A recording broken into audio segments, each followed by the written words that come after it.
வருகிற 2026ஆம் ஆண்டு சட்டமன்ற தேர்தலில் அதிமுக சார்பில் போட்டியிட விரும்பும் வேட்பாளர்களின் விருப்ப மனு தாக்கல் தொடங்கியிருக்கு. விருப்ப மனு தொடர்பாக அறிவிக்கப்பட்ட முதல் நாளிலேயே 1237 பேர் விருப்ப மனு தாக்கல் செஞ்சிருக்காங்க. இதில் அதிமுக பொதுச் செயலாளர் எடப்பாடி பழனிசாமி எங்கள் தொகுதியில் போட்டியிட வேண்டும்னு 349 பேர் விருப்ப மனுக்கள் கொடுத்திருக்காங்க. இது தவிர முக்கிய தலைவர்கள், நிர்வாகிகள், மாவட்ட செயலாளர்கள் போன்றோரும் விருப்ப மனு கொடுத்திருக்காங்க. யார் யார் எந்த தொகுதிகளுக்கு போட்டியிட விருப்ப மனு கொடுத்திருக்காங்க என்பது பற்றிய விரிவான தகவலை இப்போது பார்க்கலாம்.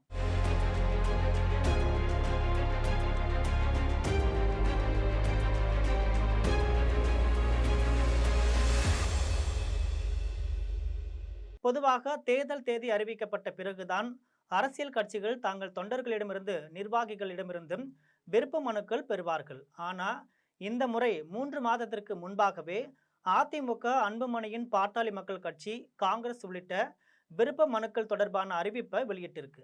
அந்த வகையில் அதிமுக சார்பில் தமிழகத்தில் போட்டியிட விருப்ப மனு கட்டணம் ரூபாய் 15,000 அறிவிக்கப்பட்டிருக்கு.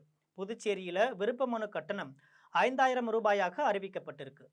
சென்னையில் உள்ள அதிமுக தலைமை அலுவலகத்தில் கட்சியின் பொதுச் செயலாளர் எடப்பாடி பழனிசாமி விருப்ப மனு விநியோகத்தை தொடங்கி வைத்தார். வருகிற 23ஆம் தேதி வரை தினசரி காலை 10 மணியிலிருந்து மாலை 5 மணி வரை விருப்ப மனு விநியோகிக்கப்படுகிறது. தமிழ்நாடு, புதுச்சேரி, கேரளா சட்டசபை தேர்தல்களில் போட்டியிட விரும்புவோர் விருப்ப மனுக்களை பெற்றுக்கொள்ளலாம்னு அறிவிக்கப்பட்டிருக்கு. இந்த நிலையில் அறிவிக்கப்பட்ட முதல் நாளிலேயே 1237 பேர் விருப்ப மனுக்கள் கொடுத்திருக்காங்க. இதில் குறிப்பாக எடப்பாடி பழனிசாமி தங்கள் தொகுதியில் போட்டியிட வேண்டும்னு 349 பேர் விருப்ப மனுக்கள் கொடுத்திருக்காங்க. இதில் முன்னாள் அமைச்சர்கள் சி.வி. சண்முகம், காமராஜ் உள்ளிட்ட 888 பேர் தாங்கள் போட்டியிட விருப்ப மனு கொடுத்திருக்கிறாங்க. தற்போது மாநிலங்களவை எம்பியாக உள்ள சி.வி. சண்முகம் விழுப்புரம் மாவட்டம் மயிலம் தொகுதியில் போட்டியிட விருப்ப மனு கொடுத்திருக்கிறார்.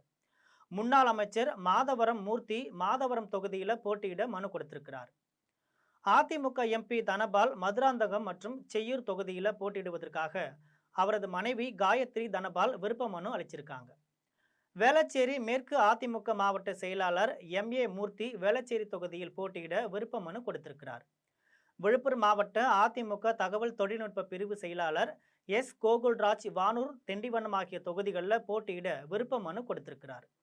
முன்னாள் அமைச்சர் முனைவர் வைகை செல்வன் அருப்புக்கோட்டை தொகுதியில் போட்டியிட விருப்ப மனு கொடுத்திருக்கிறார். முன்னாள் எம்எல்ஏ முருகுமாரன் காட்டுமன்னார் கோவில் திட்டக்குடி தொகுதியில் போட்டியிட மனு கொடுத்திருக்கிறார்.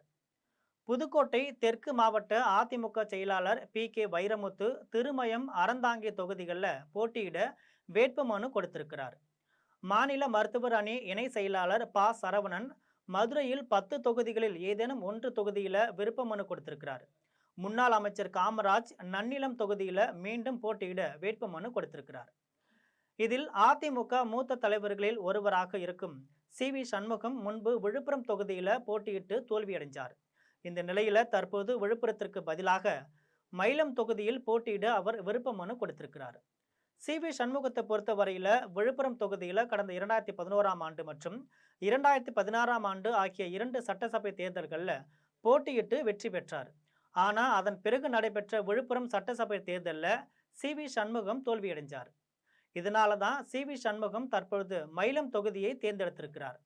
இந்த மயிலம் சட்டசபை தொகுதி விழுப்புரம் மாவட்டத்தில் தான் இருக்கிறது. இந்த மயிலம் தொகுதியில் கடந்த 2011ஆம் ஆண்டு அதிமுக சார்பில் கே.பி. நாகராஜன் போட்டியிட்டு வெற்றி பெற்றார். அதன் பிறகு 2016இல் திமுகவில் மாசிலாமணி வென்றார். கடந்த 2021ஆம் ஆண்டில் பாமக சார்பில் சிவகுமார் வெற்றி பெற்றார்.